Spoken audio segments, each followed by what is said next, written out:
नमस्कार, मी स्वप्नील. तुम्ही पाहताय सिद्धांत आहे. आता आपण आलो आहोत अवसरी पिंपळगाव जिल्हा परिषद गटामध्ये. आपल्या समवेत पिंपळगाव वनाचे उमेदवार दादाभाऊ थोरात हे आहेत. त्यांनी आज दिवसभर कोणकोणत्या भागात प्रचार केलाय, कोणाकोणाच्या गाठीभेटी घेतल्यात आणि कसा प्रतिसाद लाभत आहे त्याआधी त्यांच्या समेत काही ग्रामस्थ आहेत. आपण त्यांच्यासोबत चर्चा करणार आहोत. तुम्ही आता प्रचारात फिरताय दादाभाऊ थोरात यांच्या, कसा प्रतिसाद लाभत आहे? प्रतिसाद तर एकच नंबर आहे. कारण कुठल्या परिस्थितीत आम्हाला हे सीट निवडून आणायचंय. कारण बीजेपीचं वातावरण जरी खेडोपाड्यात नसलं तरी देशात आहे, महाराष्ट्रात आहे, नगरपालिकेने बीजेपीचंच वारं आहे. त्याच्यामुळं आम्हाला खेडोपाडी सुद्धा हे बीजेपीचं वारं हे फुल जोमात निवडून आणायचे, एवढं मी सांगू शकतो. त्यांच्या माध्यमातून याआधी लोकाभिमुख कामं झालीत का? ती अगोदर तर भरपूर कामं झाली. जसं कळंबादेवीचा जीर्णोद्धार झाला, रस्त्याची कामं झाली, कोणाला अडचणी आल्या दवाखान्यात किंवा कोणाला पैशाची अडचण आली तरी त्यांनी सर्वतोपरी सहकार्य केलेलं आहे. त्यांनी इथून पुढच्या काळात कोणकोणती कामं करतील असं वाटतं तुम्हाला? इथून कुठली जरी कामं असली तरी ते करणार. कारण माझा क्लासमेटच आहे आणि आमचे बंधू पण आहेत. त्याच्यामुळं पहिल्यापासून त्यांची कामं ते मी पहिल्यापासून माहिती आहे. ते एकदा घुसले का एखाद्या कामासाठी ते करणारच, 100% करणार. विजयाची खात्री वाटते? हा, विजयाची खात्री वाटते. बाबा समोर आहे. तुम्ही आता प्रचार करताय, आता तुमच्या काळात बीजेपीची शाल पण आहे. काय वाटतं आता उमेदवारासोबत प्रचार करताय तुम्ही? आम्ही निगुटवाडी लांडूक माझ्याकडे फेरी केली चांगल्या प्रकारे. तुम्ही कुठे राहता पहिलं ते सांगा. आम्ही खानवस्तीचे खटकाळी राहता. खानवस्तीमध्ये समस्या कोणकोणत्या आहेत? खानवस्ती आता वातावरण चांगले, रस्त्याचे चांगलं काम केलेले नाही. कामाचं तर योगदान चांगलं, पाणी स्कीम वगैरे चांगल्या देवा धार्मिक मध्ये याच्यामध्ये चांगलं त्यांचा मोठा याचा सिंहाचा वाटा असतो. विचार परिचय द्या. आणि आता तुम्ही प्रचारात फिरताय, कशा पद्धतीने प्रतिसाद लाभत आहे? मी आता फिरते बघते, चांगला प्रतिसाद आहे जनतेकडून. आणि आता जर विचार केला तर अजित पवारांच्या नंतर आता जर आपल्याला आपल्या भागात काही विकास करायचा असेल तर तिथे आपलंच माणूस पाहिजे. कारण आता सेंट्रल लेवलला म्हणजे देश पातळीवर, राज्य पातळीवर आता सगळीकडेच बीजेपीचं सरकार आहे.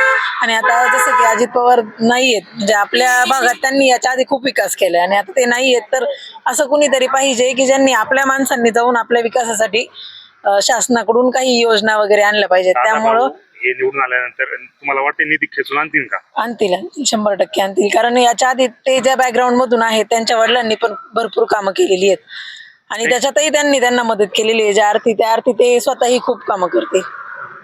कसं काम आहे दादाभाऊ? म्हणजे आता ते जर फिरतायत जनतेकडून विचारून घेतायत. आता जसं इंदिरानगरला वगैरे गेलेलो आम्ही, तिकडे पण सांगतायत लोक पाण्याचा प्रॉब्लेम आहे त्यांना इकडे वॉशरूम वगैरे सार्वजनिक पाहिजे, कुणाला घरकुल पाहिजे, ह्या सगळ्या गोष्टी त्यांनी सांगतायत. आणि ते नोंद करून घेतायत की कोणत्या एरियात काय प्रॉब्लेम येतात आणि आपल्याला त्यानुसार प्रयत्न करायचे. काम करतील असं वाटतंय 100%. वाटतंय. विजयाची खात्री वाटते? एकदम 100% विजय निश्चित आहे. एकदम.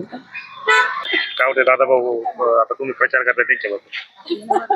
प्रचार करते तर रिस्पॉन्स खूप चांगला आहे. लोक स्वतःहून म्हणतात की या भागात आपण कमळ निवडून दिलं तर एक दरवेळेस जे मतदान करतो त्यापेक्षा थोडंसं वेगळं काहीतरी करून बघू की कुठं विकासाकडे जाताना दिसतंय का, असं लोकांचं म्हणणं आहे. की दरवेळेस तेच म्हणजे पक्ष पुढे आणण्यापेक्षा थोडासा वेगळा पक्षाला जर आपण वाव दिला तर आपल्या भागात काय सुधारणा होतात हे त्यांना पण बघायचं.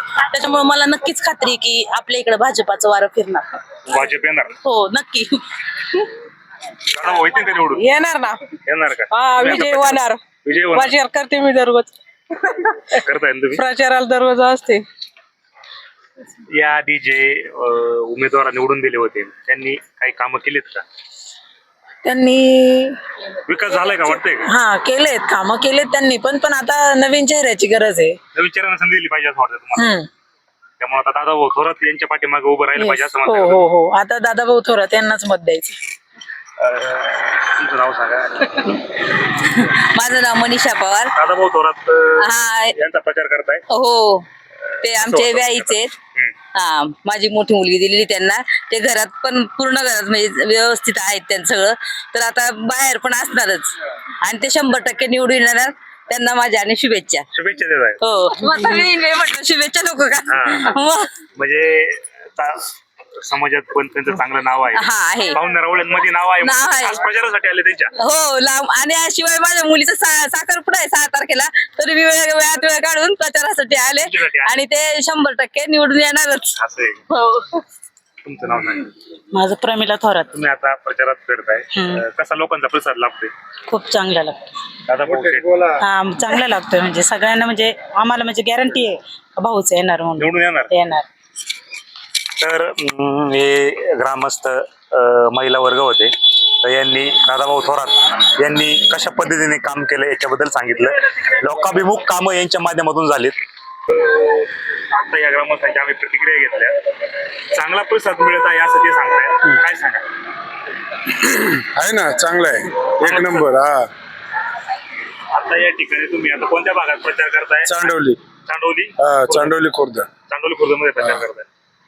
आता तुम्ही दिवसभरात कोणत्या भागात प्रचार केला आणि कसा प्रतिसाद लाभला? कोणत्या समस्या जाणून घेतल्या तुम्ही? आज सकाळी आम्ही निगुटवाडी, लांडकमाळ आतापर्यंत तिकडच होतो. तो निगुटवाडी पट्टा सगळा पूर्ण केला. तिकडं चिसपुरीमाळा, बानकिलेमाळा, निगुटवाडी, लांडकमाळ, आवळी, त्या संपूर्ण पट्ट्यामध्ये सगळ्या लोकांची प्रतिक्रिया अतिशय चांगली आलेली आहे. अतिशय चांगली आहे.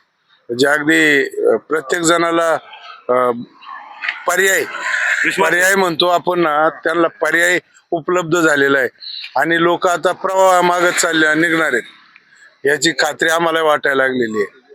सत्तेत तुम्ही आहात व सत्तेतून निधी आणू शकता का तुम्ही? 100% निधी आणणार.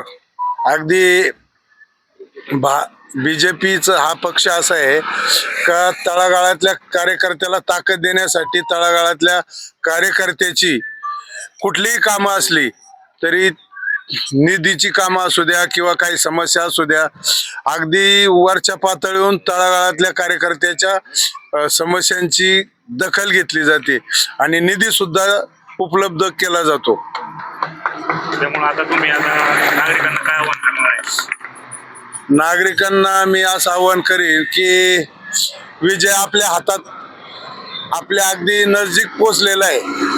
विजयाची 100% खात्री आहे. परंतु गाफील न राहता सर्वांना आवाहन करतो की प्रत्येकाने प्रचारामध्ये सहभागी व्हा आणि जास्तीत जास्त लोकांपर्यंत पोहोचण्याचा प्रयत्न करा. जास्त नुसता मॉब दाखवून गावगावा करण्यापेक्षा प्रत्यक्ष ग्राउंडवर जाऊन ज्या मतदार आहेत लोकांची संपर्क साधून त्यांच्या समस्या जाणून घेऊन त्या संदर्भात अगदी ग्राउंडवर जर गेलो तर त्यानं ग्रामस्थांच्या समस्या आपल्याला त्याची जाणीव होते. त्यांना काय त्रास आहे, काय तकलीफ आहे याचा उलगडा होतो. आणि आव्हान म्हटलं तर मी गणातील सर्व मतदार बंधू भगिनींना आवाहन करेन की तुम्ही, भारतीय जनता पक्ष देशात, राज्यात सत्तेवर आहे. आपल्याला पक्षाच्या आणि सरकारच्या माध्यमातून कुठलाही निधी कमी पडणार नाही आणि तुम्ही सर्वांनी प्रवाहात या आणि त्याचबरोबर तुमच्या ज्या समस्या आहेत अगदी प्रामाणिकपणे मी सोडवण्यासाठी प्रयत्नशील राहील. तुम्ही फक्त साथ द्या. मी तुम्हाला फक्त एक बटन दाबायचंय, पण 5 वर्ष मी तुमचा बांधील राहील. धन्यवाद. तारीख चेंज झालेली आहे निवडणुकीची, काय तारीख आहे आणि काय सांगाल नागरिक? आता 7 तारीख आहे. पहिल्यांदा 5 होती, आता 7 तारीख आहे. आता तर मी म्हणेन की अजून म्हणजे आपल्याला जर ज्यांना जे वर्किंग असतील त्यांना अजूनही एक संधी मिळाली की सुट्टी न घेता आपल्याला आता मतदान करायला म्हणजे यायला भेटतंय, तर प्रत्येकाने यावं आणि मतदान करण्याचा अधिकार बजावावा आणि कमळ या चिन्हासमोरच बटन दाबावं आणि आपला मतदानाचा हक्क बजावावा आणि दादाभाऊ सभाजी थोरात यांना निवडून द्यावं. आणि आता तुम्ही आता प्रचारात फिरताय दादाभाऊ थोरात यांच्या, सकाळपासून प्रचारात फिरताय? सकाळपासून जे प्रचारात करतो दादाभाऊ सभाजी थोरातांच्या प्रचाराला खूप चांगला प्रतिसाद आहे आणि मला खात्री आहे की येणारी जनता खूप त्यांना भरपूर प्रमाणात प्रतिसाद देऊन त्यांना भरघोस मतांनी निवडून देतील ही मला पूर्ण खात्री आहे. त्यांच्या कामाचा विचार करून त्यांना मतदान हे 100% होणार ही मला पूर्ण गॅरंटी आहे. तर येणाऱ्या काळात चांगली कामं दादाभाऊ थोरात यांनी केलेली आहे या ग्रामस्थांनी महिलांनी सांगितलंय. पाहूया येणाऱ्या काळात नागरिक आता यांना काय कसा पाठिंबा देत आहे. मी स्वप्नील जाधव, सिद्धांत प्राईम, आंबेगाव.